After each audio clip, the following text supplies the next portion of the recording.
안녕하세요.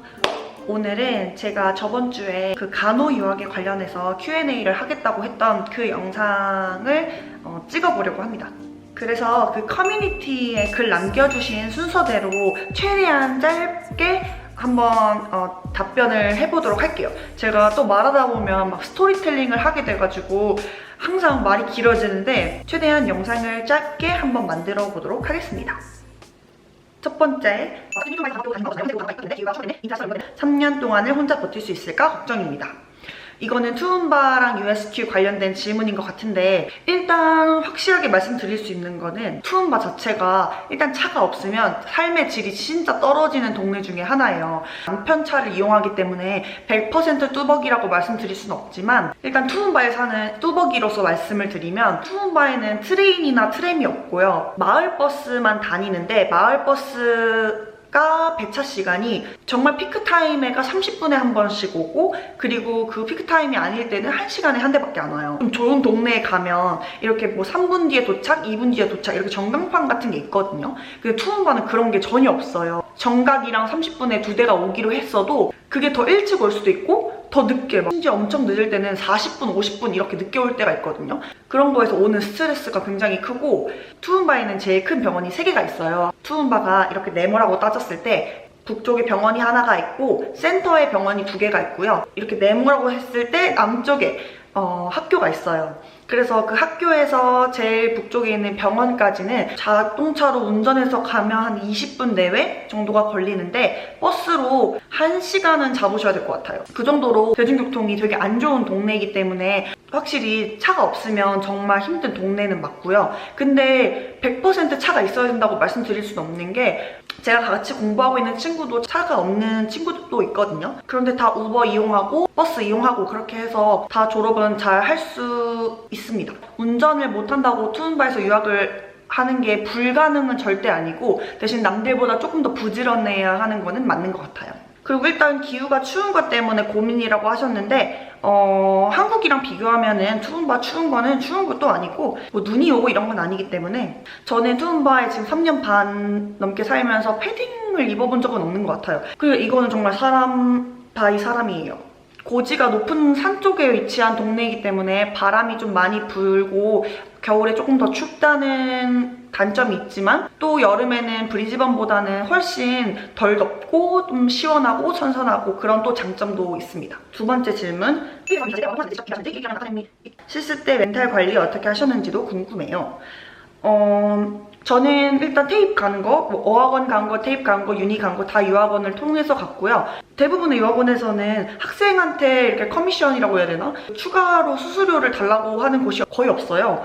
그래서 만약에 예를 들어서 제가 학비가 15,000불이다. 유학원이랑 연결해서 대학교를 간다고 해도 15,000불 똑같이 더 내는 거지 거기에 추가금이 드는 건 아니에요. 그래서 저는 뭐 직접 하시는 분들도 있고, 제 주위에는 그래도 대학 들어갈 때 다 유학원을 통해서 많이들 오셨는데, 저는 근데 개인적으로 유학원을 통해서 학교에 가는 거를 추천드려요. 정말 급하게 뭐 물어봐야 될 게 있잖아요. 한국 직원분들이 되게 답변이 또 엄청 빠르시잖아요. 유학생활을 하면서 유학원의 도움을 잘 받은 케이스라 저는 유학원을 통해서 하는 거를 추천드립니다. EAP 관련된 문의를 주셨는데, EAP는 학교마다 커리큘럼이 정말 달라요. 근데 제가 알기로 테이프에 포함된 EAP 코스에는 조금 더 간호에 관련된 거를 미리 알려준다고 들었어요. 근데 제가 다녔던 대학교의 EAP는 따로 널싱을 위한 EAP 코스가 아니라 그 대학교에 관련된 모든 과를 가기 전에 듣는 EAP 코스였기 때문에 널싱에 관련된 거는 전혀 없었고, 레퍼런스 쓰는 법이라든지 뭐 라이팅 할 때 그래머를 봐준다든지 컴퓨터, 수학, 스피킹, 리스닝 시험 이런 거를 공부를 했었어요. 아카데믹 라이팅이 부족해 유니를 고민 중인 테이프 학생이라고 하셨는데, 저는 근데 개인적으로는 테이프를 이미 지금 간호로 다니고 계시다면 유니에서 굳이 EAP를 하실 필요는 없다고 생각이 들어요. 저는 일단 EAP를 갔던 이유가 여러 가지가 있는데, 저는 아시다시피 테이프에서 유니를 바로 간 케이스가 아니라 1년 반 정도를 쉬고 들어갔기 때문에 공부했던 것도 다 까먹었고 레퍼런스 이런 것도 다 까먹어서 겸사겸사도 있었기 때문에 EAP를 들렸던 거고, 굳이 라이팅이 부족해서 EAP를 가시겠다고 한다면 가시면 도움이 되긴 되겠지만 굳이 꼭 가야 할까는 퀘스천 마크예요. 실습 때 멘탈 관리는 진짜 저도 멘탈 관리 못한 편이거든요. 실습 때 멘탈 관리 저는 못했어요. 그래서 제가 이 질문에 대답은 못 드리고 그냥 한 가지 말할 수 있는 건 실습 때 멘탈 관리를 하던 안 하던 시간은 흐른다. 전혀 도움이 안 돼. 그리고 다음 질문. 영상 기다리고 있겠습니다. 뉴그렛 되신 거 너무너무 축하드려요. 감사합니다. 제가 병원에서는 AIN으로 1년 조금 넘게 일을 했고요. 널싱홈에서는 3주 동안 실습을 했던 게 다예요. 제가 AIN 분들을 따라다니면서 3주 동안 실습했던 거를 비교를 해보면 널싱홈에서 AIN은 딱 그 시프트에 제 어깨에 짊어진 일이 있어요. 예를 들어서 4개의 섹션이 있다고 하면 그날 나의 섹션이 1번이다. 그래서 뭐 1번부터 10번까지의 방이 있다. 그러면 아침 6시에 출근해서 3시, 뭐 2시 반? 이때까지 그 스케줄에 따라서 제 일을 다 해내야 돼요. 아침 6시에 출근하면 1번부터 10번까지 있는 방에 있는 분들 다 샤워를 시켜야 되고 기저귀를 갈고 해야 되고 또 아침이나 점심 식사 시간이 되면 그 시간에 맞춰서 그 다이닝룸으로 레지던트 분들을 다 모시고 와서 거기서 또 피딩을 도와주고 그거 끝나면은 이제 RN이나 EN 분들이 뭐 약이나 드레싱 같은 거 하러 오실 때 같이 그 드레싱 부위에 뭐 문제가 있으면 같이 보고 어떤 변화가 있었는지 얘기도 같이 하고 약간 그런 일들을 했었거든요. 그래서 조금 더 뭐랄까? 되게 바빠요. 에이지드 케어에서 일하는 AI는. 왜냐면 그 시간 안에 1번부터 10번은 내 담당이기 때문에 내가 다 씻기고 내가 다 침대 갈고 이렇게 해야 되는 그 타스크라고 해야 되나? 그런 게 반드시 있거든요. 혹시 제가 지금 말하는 게 아닌데 내가 일하는 데는 안 그러는데 하시는 분들이 굉장히 많을 수도 있어요. 저는 돈을 받고 일한 건 아니었고 AI 분과 같이 이제 시프트를 했던 경험을 지금 비교하는 거라서 근데 제가 3주 동안 있었던 그곳에서는 항상 그렇게 일을 해왔기 때문에 이렇게 말씀드릴 수 있을 것 같아요. 그래서 조금 더 시간에 쫓기고 조금 더 빨리 이거 끝내고 저기 가야 되는데 약간 이런 마음을 가지면서 8시간을 일했다면 병원에서의 AI에는 조금 한 가지 일을 딱 맡아서 한다기보단 서포터 느낌으로 가는 거예요. 섹션이 1, 2, 3, 4가 있다면 뭐 한 가지 섹션을 딱 받는 게 아니라 이것도 병바병이라서 병원마다 다를 수도 있는데 1번부터 4가지 섹션이 있으면 그날 AI인 한 명이 4개의 섹션에 다 투입이 되는 거예요. 그렇기 때문에 너 오늘 1번부터 4번까지 다 끝내야 돼 이렇게 부르는 경우는 거의 없어요. 거의 없는 게 아니라 없어요. 그래서 일단 병원에 가면 뭐 1번부터 32번까지의 베드가 있다고 하면 출근을 했을 때 팀리더가 1번부터 32번까지 환자에 대한 그 인계를 아주 간단하게 해줘요. 손이 많이 필요한 환자들을 이제 인계 받을 때 체크를 해놨다가 우선순위 먼저인 환자한테 가서 뭐 씻겨드리고 침대를 갈고 그러고 있다가 옆방을 봤는데 옆방에는 이미 담당 RN이 침대볼을 갈고 있다. 그러면은 난 이제 저쪽 섹션으로 넘어갈게 이렇게 커뮤니케이션을 하면서 다른 섹션에 있는 간호사를 도와주고 뭐 그런 식으로 일이 진행이 돼요. 그래서 뭐 똑같이 8시간 일한다고 해도 딱 끝나고 나 8시간 끝났으면 집에 갈게 하면 다들 너무 고마워 약간 이런 식으로 도와주러 와서 고맙다고 말을 듣는 경우가 많아요. 그게 좀 다른 점인 것 같아요. 그리고 에세이 쓸 때 팁. 저는 에세이를 진짜 점수를 잘 받는 스타일이 아니에요. 영어를 잘하는 편이 아니고 특히나 그래머나 단어 이런 거를 잘 못하는 편이거든요. 그래서 제가 에세이에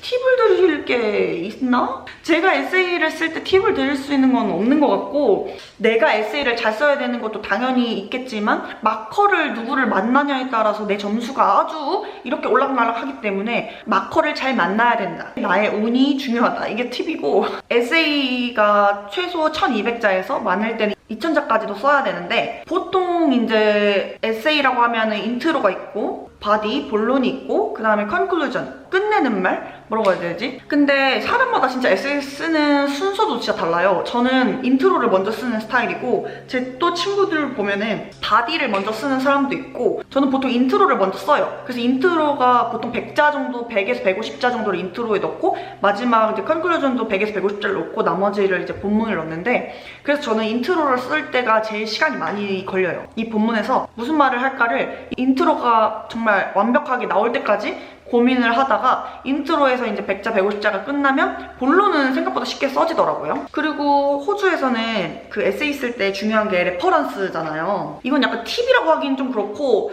지금 제가 이제 거의 졸업이니까 약간 좀 꼼수라고 해야 되나 이런 게 있는데, 어떤 문장이든 그 센텐스에 정보가 들어가면 레퍼런스를 넣어야 되거든요.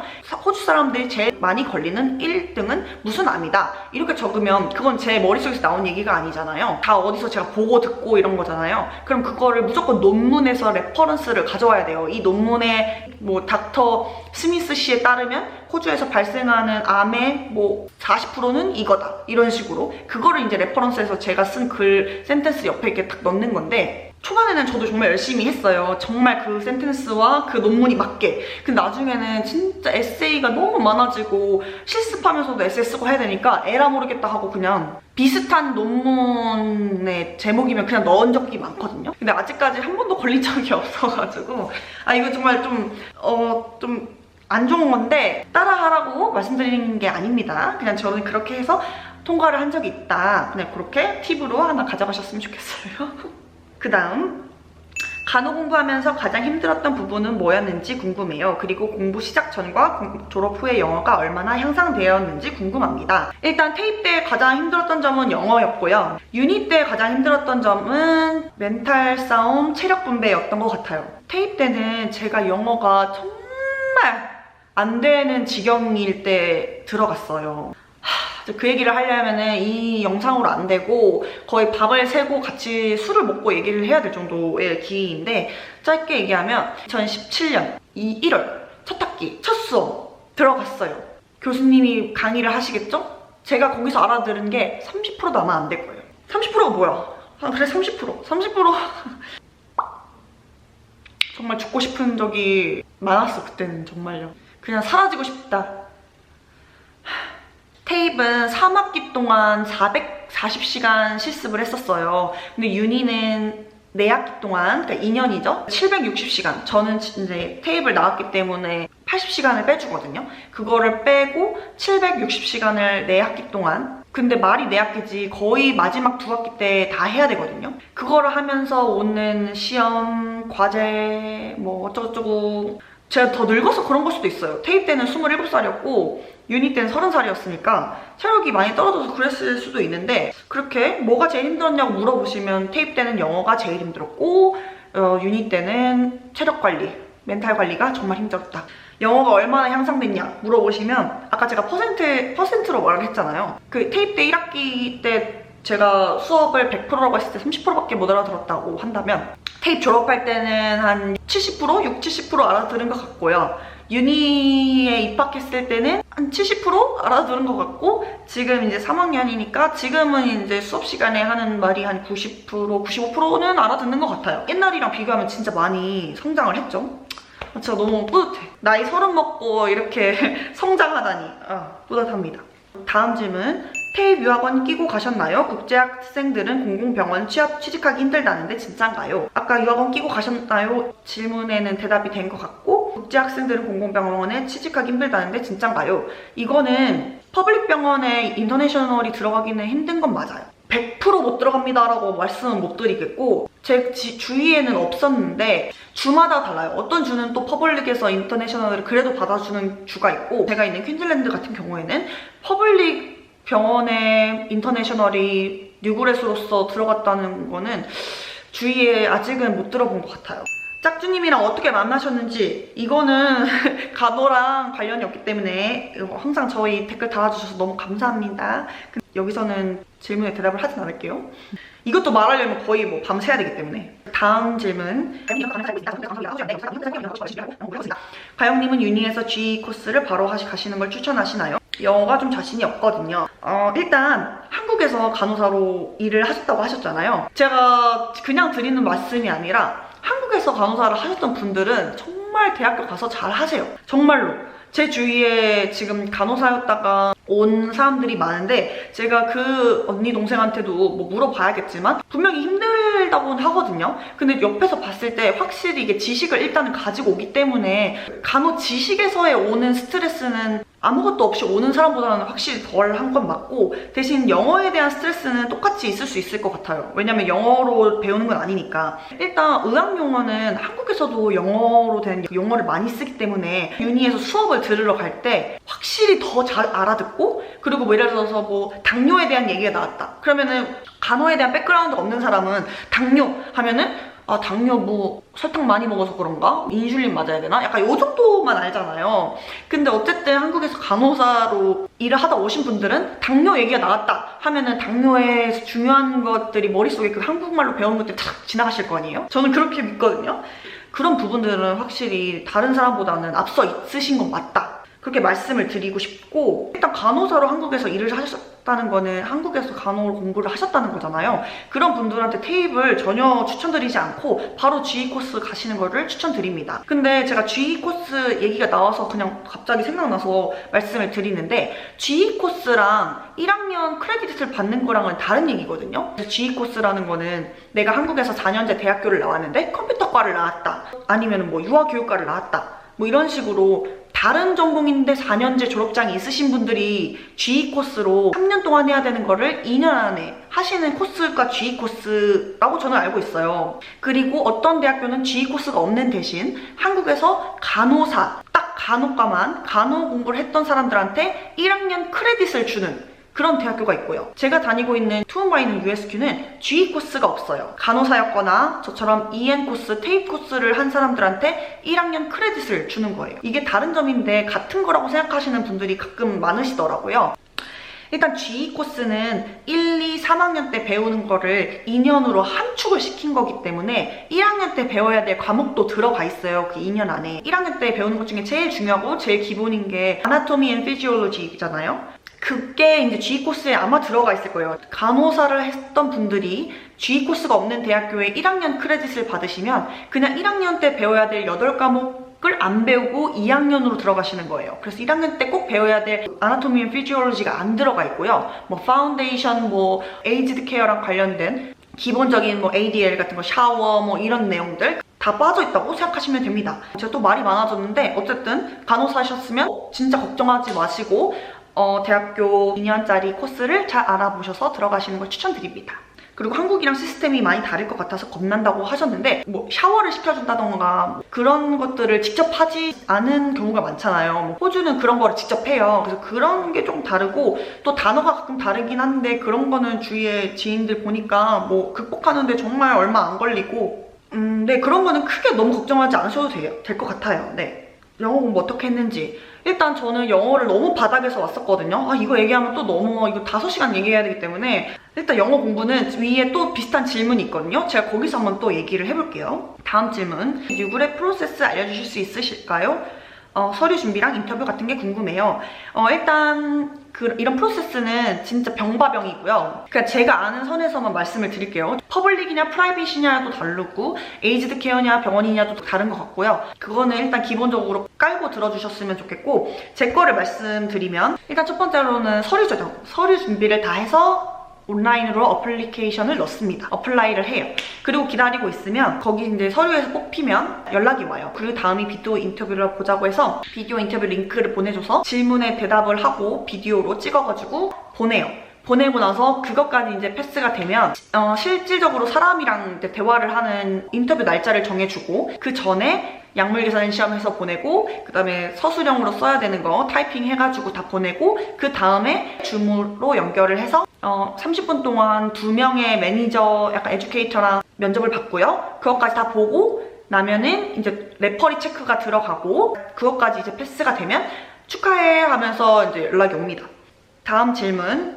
저에게도 영어 희망이 있는 거겠죠? 언젠가는 어학연수 한번 가보고 싶어요. 영어 공부하셨던 과정 썰 한번 풀어주시면 좋을 것 같아요. 영어를 공부했던 썰을 풀으려면 오늘 밤을 새도 아마 못 말할 것 같고, 영어가 어떻게 늘 수 있을까가 정말 고민이잖아요. 제가 지금 영어가 많이 늘었다, 뭐 정말 예전에 비해서 많이 늘었다는 거지. 지금도 정말 아주 절레절레거든요, 제 영어는. 일단 제가 정말 바닥에서, 그래도 제가 졸업을 하고 취업을 하는 영어 수준까지 올라온 과정을 아주 짧게 최대한 말을 해보면, 일단 백그라운드를 설명을 해드릴게요. 제가 고등학교를 다녔을 때 아주 once upon a time으로 갈게요. 빨리 말할게요. 저는 한국에서 대학교를 다녀본 적이 없고 토익 시험을 본 적이 없고 고등학교 때 영어는 제가 싫어하는 과목 2개 중에 하나였어요. 첫 번째 국사, 두 번째 영어. 왜냐면 저는 그 암기 과목을 정말 싫어했고 저한테 영어는 암기 과목이었어요. 고등학교 때 제 영어가 잘 나오면은 4등급, 못 나오면 6등급, 그 4등급에서 6등급 사이였다고 생각을 하시고 들어주시면 좋겠습니다. 호주로 워킹홀리데이를 가야겠다고 그렇게 마음을 먹었을 때도 바보같이 호주가 영어권 국가임에도 불구하고 영어 공부를 전혀 하고 가지 않았어요. 그래가지고 처음에 저는 혼자서 외국에 나온 거거든요. 호주 워킹홀리데이가 저의 첫 해외여행이었고 How are you? I'm fine, thank you까지는 할 수 있지만 How's going? 하면은 이런 느낌 정도의 영어였다 생각해 주시면 됩니다. 그래서 난 저 정도는 아닌데? 생각하시면은 저보다 아주 잘하시는 상태로 시작하시는 거예요. 만약에 0이 진짜 ABCD도 모른다, 100이 원어민이라고 할 때 제 상태가 한 20점, 30점대로 워킹홀리데이를 왔다가 2년을 워킹홀리데이 기간을 지내면서 50점, 한 20-30점대가 50점까지 올라온 거죠. 그래도 이제 밥은 사 먹을 수 있고 내가 인터내셔널 공항에서 뭐 도메스틱 공항 가는 거는 이제 할 수 있을 정도는 됐으니까 어느 정도 자신감은 찾죠. 난 이제 해외여행은 내 맘대로 갈 수가 있다 정도. 그래서 거기서 이제 테이블 들어가기까지 제가 어떤 식으로 맨 처음에 공부를 했냐면 IELTS가 필요하다는 거예요. 그래서 IELTS로 바로 공부를 시작했어요. 그래서 처음에 반 학원을 IELTS를 공부하는 반으로 들어갔는데 그게 정말 잘못된 선택이었던 것 같아요. IELTS 학원이 아니라 저는 그냥 제너럴 베이직 그냥 커뮤니케이션 회화를 배우는 공부를 했었어요. IELTS를 배우러 갔더니 저는 일단 종이를 주고 영어로 뭔가를 써보라고 할 때 한 글자도 쓰질 못하더라고요. 급하게 IELTS를 따야 된다는 그 IELTS 6.5를 따야 된다는 그 생각에 누가 뒤에서 밀듯이 공부를 했던 것 같아요. 제가 그 레벨이 아닌데도 불구하고. 그래서 제가 제 레벨이 낮다는 걸 인정하고 인지하기까지 오래 걸렸어요. 그게 한 6개월 걸린 것 같아요. 어느 정도 사람은 적응의 동물이잖아요. 제가 카페에서 일을 하던 스시집에서 일을 하던 처음 한 달 정도만 지나면 이제 거기에서 하는 영어는 아주 익숙해지거든요. 그거에서 제가 스스로 착각을 많이 했어요. 난 이제 영어 어느 정도 된다.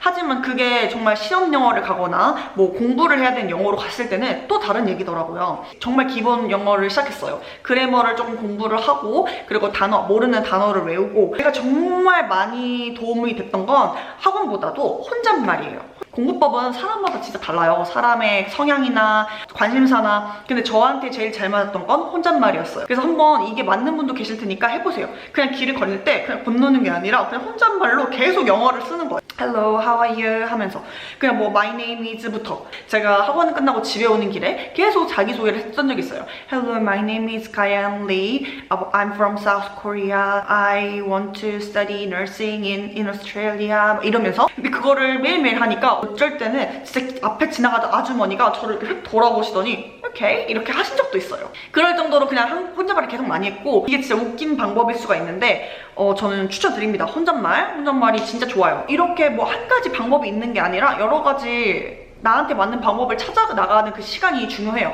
난 그 시간이 아깝고 그 시간이 없었으면 좋겠고 창피한 시간이 없었으면 좋겠고 그런 것보다도 최대한 많이 창피한 순간을 많이 만들고 쪽팔릴 때 저는 영어가 많이 는다고 믿거든요. 정말 집에서 혼자 막 TV 보면서 막 이렇게 해봤자 영어가 이렇게 엄청 늘지 않아요. 제가 만약에 How's going에 대답을 not going 이랬다고 쳐도 제가 not going 이랬는데 사람들이 웃었어. 그러면 내가 뭔가 말 잘못했나 보다. 그러면 How's going에는 뭐라고 대답을 해야 될까? 집에 가서 찾아보고 그 시간이 반드시 필요해요. 못 알아들었는데 알아들은 척 하면서 그냥 웃는 것보다 차라리 다른 뭐라도 말을 해보는. 짧게 말하자면 영어 공부에서 자기의 레벨을 자기가 스스로 인지하는 그 시기를 빨리 찾는 게 중요하고 그리고 내가 어떤 부분이 부족한지 그런 걸 빨리 찾아내는 게 중요하고 또 어떤 방법이 나한테 제일 잘 맞는지 뭐 미드를 보는 게 맞는지 혼잣말이 맞는지 아니면 친구들을 사귀는 게 맞는지 그런 방법을 빨리 찾아서 나한테 효과가 있는 걸로 그리고 내가 실수를 해서 쪽팔릴 때 나 오늘 쪽팔렸다. 그럼 나 이거 영어 좀 늘었나 보다. 그냥 이렇게 조금이라도 긍정적으로 생각하셨으면 좋겠어요. 이게 지금 제가 시간이 지나서 이렇게 쉽게 말하지 사실 쪽팔리는 순간이 오면 진짜 죽고 싶잖아요. 저도 알아요. 막 손 발발 떨리고 막 발표하라고 하면 진짜 손이 이렇게 떨린 적도 있어요. 근데 그 순간이 지나니까 또 성장하는 순간도 오더라고요. 그래서 쪽팔릴 때 영어 는다. 이 말을 꼭 기억해 주셨으면 좋겠어요. 다음 질문. 저도 영어가 너무너무 궁금해요. 테이프 유니 다니실 때 영어 어느 정도였는지, 수업은 어떻게 따라가고 과제는 어떻게 했는지 그런 게 너무 궁금합니다. 아까 테이프 다닐 때, 유니 다닐 때 영어 얼마나 알아들었는지는 대답이 된 것 같고, 수업을 어떻게 따라가고 과제를 어떻게 했는지 이런 거 궁금하다고 하셨는데, 일단 수업을 따라가는 거는 내가 30%밖에 못 알아들었다고 해도 보통 유니는 그 강의를 그대로나 아니면은 다른 버전으로 같은 내용을 이렇게 리코딩을 해서 올려줘요. 그래서 본인이 공부를 하겠다는 의지만 있으면 내가 오늘 수업에서 30%밖에 못 알아들었어도 또 그거를 집에 와서 듣고 하면서 수업에 대한 그 이해도를 올리는 데는 전혀 문제 없다고 생각을 하거든요. 과제 같은 경우에는 진짜 구글의 도움을 많이 받아요. 이거는 호주에서 간호로 공부하시는 분들은 거의 10 중에 10은 다 공감을 하실 텐데, 구글 검색에 의존을 많이 하는 그런 공부 시스템이거든요. 한국도 그럴지 모르겠지만. 그래서 과제 같은 경우에도 내가 이 과제 어떻게 하지 생각하시겠지만, 그 검색을 통해서 과제는 한 80% 정도 커버가 돼요. 그 시간이 많이 걸릴 뿐이지. 예를 들어서 내가 영어를 잘해서 뭐 이거 해오세요 했을 때 그걸 하루 만에 하냐, 아니면 내가 잘 못해서 그거를 구글에 검색하고 확인하고 검색하고 확인하면서 하루 만에 할 걸 일주일 만에 하냐, 이 차이인 거지, 그거를 내가 영어가 좀 부족해서 과제를 못하면 어떡하죠? 라고 걱정할 정도는 아니에요. 먼저 공부를 하고 이제 졸업을 앞둔 사람으로서 좀 용기를 드리고 싶은 건, 테이블 나왔던, 한국에서 4년제를 나왔던, 간호사였었던, 심지어 호주 애들이던, 영어가 원어민인 사람이던 다 어려워요. 다 간호 공부하기 어렵고 다 간호 졸업하기 어려워요. 나만 힘든 게 아니다. 그러니까 나만 힘든 게 아니고 내 앞에, 내 뒤에, 내 양옆에 친구들도 다 어렵고 다 힘들기 때문에 내가 모른다고 말하는 게 이상하지가 않아요. 나 이거 모르겠어 말하면 나도 몰라 하는 애들이 거의 10 중에 8명은 걔도 몰라요. 그래서 과제를 받으면 호주애던, 나던, 영어를 잘하던 언니던, 영어를 못하는 동생이던, 뭐 영어를 뭐 간호사였던 동생이던, 뭐 누구던 다 모르고 다 어렵기 때문에 과제는 다 같이 힘을 합쳐가지고 같이 리서치를 하고 같이 도와주고 그런 식으로 과제가 해결이 됩니다. 친구 못 사귈 것 같은데 이런 걱정을 하시는 분들도 있을 것 같은데, 그런 걱정은 하지 마세요. 왜냐면은 다들 어렵고 다들 힘들기 때문에 처음 오리엔테이션이든 아니면 첫 강의에 가면 다들 친구를 만들고 싶어 합니다. 그게 호주 애들이든 아니면 다른 인터내셔널 애들이든 한국 사람들이든 다들 서로의 도움이 필요해요. 그것만 믿으시면 될 것 같아요. 내가 이 간호과에 들어왔다는 것 자체가 간호를 공부할 수 있을 정도의 영어 실력이라는 걸 인정을 받은 거는 맞잖아요. 우리가 영어 점수를 내야 입학이 되니까. 그래서 그걸 믿으시고 내 앞뒤 양옆 친구들을 믿고 그냥 계시면 됩니다. 그냥 계시라는 게 공부하지 말고 계시라는 게 아니라 그냥 그 2년의 그 커리큘럼 안에 내 몸을 맡기면 내가 알아서 공부를 하고 내가 알아서 과제를 해요. 그래서 미래에 나한테 부탁을 하고 지금의 내가 할 수 있는 미래에 나한테 도움이 될 만한 거를 좀 준비해 하시면 될 것 같아요. 다음 질문. 테이프나 유니 가기 전에 영어 공부 말고 생물 공부 등 미리 공부할 거 추천해 주실 수 있을까요? 제가 생각할 때는 아나토미, 그 해부학 있잖아요. 그 사람의 그 장기나 어떤 파트, 그 사람 몸을 나누는 파트, 뭐 위, 아래 이런 단어를 메디컬 용어가 따로 있거든요. 뭐 예를 들어가지고 높다, 뭐 하이 이런 거를 하이퍼라고 한다든지, 낮다 이런 거를 하이포라고 한다든지, 이런 단어들을 조금 공부해 가시면 처음에 수업 들어갈 때 아주 도움이 많이 되실 거예요. 그리고 저는 진짜 너무 창피한데, 전 테이프 1학기 때 신장, 키드니 이런 것도 몰랐어요. 아무튼 시간이 있으시면은 그거 공부해 오시면은 아주 도움이 많이 되실 거라고 생각합니다. 다음 질문. 영어 회화하는 거랑 영어로 공부하는 거랑 다르잖아요. 어떤 점이 다른지, 외국 가서 학위를 따려고 한다면 영어를 어떻게 공부해야 하면 좋을지 조언 받을 수 있을까요? 라고 하셨는데, 저는 이건 개인적인 제 생각인데요. 저는 회화 영어가 그 학위를 따는 영어보다 어렵다고 생각해요. 회화가 진짜 어려워요. 근데 사실 회화라는 게 우리가 한국말로 회화를 한다고 생각을 해보면 정말 정말 가지각색의 토픽이 나오잖아요. 예를 들어서 갑자기 어느 순간은 별자리 얘기를 할 때가 있고, 어쩔 때는 집 앞에 쓰레기통 내놓는 얘기를 할 때가 있고, 옷 파는 얘기를 할 때가 있고, 연예인 얘기를 할 때도 있고, 아이돌 얘기를 할 때도 있고, 진짜 토픽이 많잖아요. 그래서 저는 회화가 어렵다고 생각을 해요. 영어를 원어민으로 한 사람이랑 100% 대화가 안 되고 100% 저 사람이 뭐라고 하는지 모르겠는데 내가 간호 공부를 할 수가 있을까? 라고, 아니면 다른 전공이든 그런 생각을 하실 수도 있는데, 사실 전공을 딱 선택을 하고 거길 들어가시면 어쨌든 같은 단어가 반복이 돼요. 같은 토픽, 간호라는 토픽이 정해져 있잖아요. 갑자기 간호 얘기를 하다가 별자리 얘기를 하진 않을 거 아니에요. 그래서 내가 어느 정도 준비를 하고 내가 어느 정도 공부를 할 수가 있어요. 내가 오늘 호주 사람이랑 별자리에 대해서 얘기를 해야지 하고 별자리에 관련된 영어를 준비해서 갔다고 해서 그 친구가 갑자기 야, 너 어제 드라마 봤어? 야, 거기 나오는 연예인 누구 걔 뭐 이혼했대, 뭐 결혼해서 애가 몇인데, 이런 얘기를 한다고 해보세요. 나는 별자리를 준비해 갔는데 왜 저 연예인 얘기를 하지? 이렇게 대화가 안 되는 거잖아요. 학위를 따려고 공부하시는 영어는 내가 어쨌든 내일 배울 게 심장 관련이다. 그래서 심장 관련된 영어를 준비해서 가면 그 다음날에 내가 듣는 것도 내가 준비했던 그 심장 관련된 단어나 그런 내용이 나와요. 그래서 저는 회화가 더 어렵고 학위 따는 영어는 당연히 이것도 많은 노력이 필요하겠지만 그 시간을 들이는 만큼 이거는 정말 많이 는다는 거를 말씀드리고 싶어요. 그래서 1학년 때보다 2학년 때가, 2학년 때보다 3학년 때가 훨씬 더 많이 들리고 훨씬 더 자신감이 생겨요. 그냥 일반적인 회화, 친구 만드는 회화보다. 제 생각은 그래요. 그래서 이 질문에 영어를 어떻게 공부하면 좋을지 물어보신다면, 저는 본인이 정한 그 과 관련된 영어 논문이나 아니면 그 과랑 관련된 교육책 같은 게 있을 거 아니에요? 간호면 간호로 나온 영어로 된 교육책 같은 거, 그런 거 많이 보시고 거기에 어떤 단어들이 반복적으로 나오는지 그런 것도 조금 공부해 보시면 도움이 많이 될 거라고 생각합니다.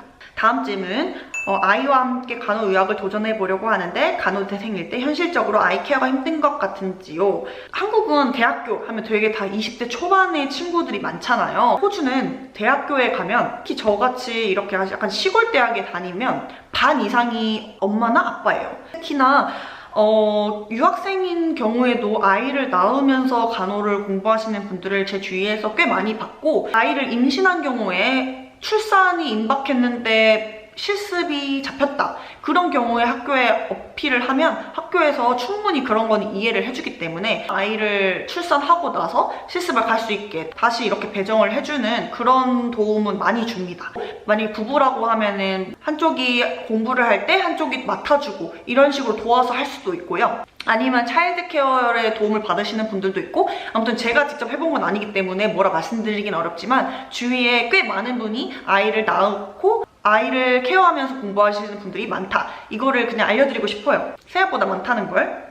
그리고 마지막 질문, 간호 전공이 아닌 사람이 GE로 들어가서 졸업하는 분들이 많은지 궁금합니다. 아주 많아요. 네, 아주 많기 때문에 이거는 진짜 걱정하지 않고 오셔도 됩니다. 한국에서 간호 공부를 안 하셨던 분들도 GE 과정 2년 들어가시면 거의 커리큘럼이 다 잘 짜여져 있거든요. 그렇게 해서 지금 이미 간호사로 일하고 계신 분들도 굉장히 많기 때문에 그 부분은 진짜 걱정 안 하셔도 될 것 같아요. 제가 진짜 이렇게 최대한 짧게 말해보려고 했는데 또 말하고 싶은 게 많아서 말이 좀 길어졌어요. 최대한 제가 도움을 드릴 수 있었으면 좋겠어서 이 영상을 만들어 봤고요. 혹시 내가 그걸 물어본 게 아닌데 라고 하신 분들은 다시 댓글 남겨주시면 제가 꼭 그거에 맞는 답변을 해드리도록 하겠습니다. 그래서 영상 여기까지 봐주셔서 너무 감사하고, 이제 좀 있으면 남편이 퇴근을 하기 때문에 밥도 하고 아무튼 오늘 하루 마무리를 해보도록 하겠습니다. 이 영상 봐주셔서 다시 한번 너무 감사하고, 너무 걱정하지 말고 공부하셨으면 좋겠어요. 안녕. 왜 머리가 할머니야? 아 몰라. 바이. Let's take a walk down a brick road. Click your heels and you'll be there. I want you.